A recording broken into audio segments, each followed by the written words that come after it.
Il y a près d'un an, l'Institut de recherche et d'information socio-économique se penchait sur la question « Est-ce que le salaire des travailleurs embauchés au salaire minimum est viable? » En m'appuyant sur les articles parus dans Le Devoir, dans le journal Les Affaires et sur Radio-Canada notamment, je tenterai d'éclairer la question.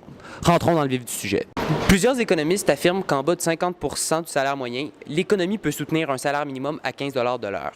Toutefois, il ne doit pas dépasser le ratio de 50 si l'on ne veut pas affecter à tort l'économie canadienne.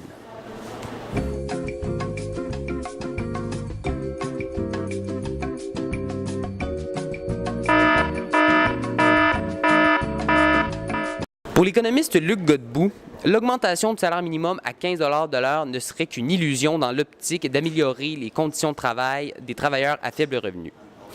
Même si le Québec est la province ayant le plus bas taux de salaire horaire du salaire minimum, des politiques socio-fiscales ainsi qu'un calcul de l'IPC plus adéquat seraient la solution dans l'optique d'améliorer le salaire minimum au Québec.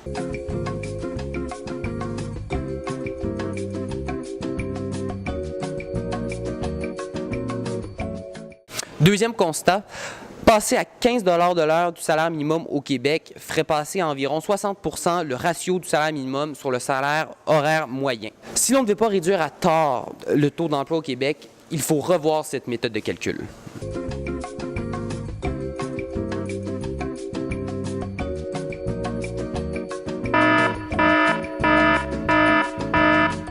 D'ici un an, l'Ontario fera monter son salaire minimum à 15 $ de l'heure.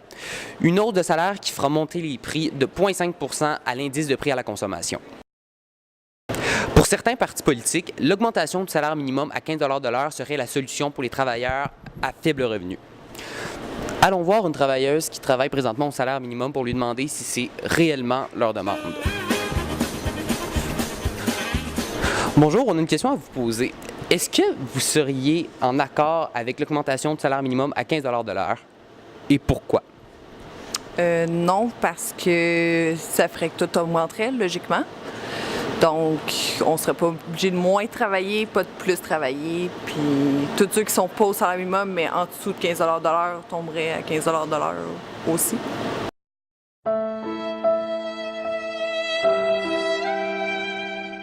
Donc, même les travailleurs ne trouvent pas que c'est la solution. Les politiques fiscales que les économistes proposent en seraient une meilleure. En conclusion, la ministre du Travail, Dominique Vien, conclut que augmenter le salaire minimum à 15 $ de l'heure ne serait probablement pas la solution et qu'il faudrait se mettre au travail pour trouver une nouvelle approche en matière de calcul de l'augmentation du salaire minimum.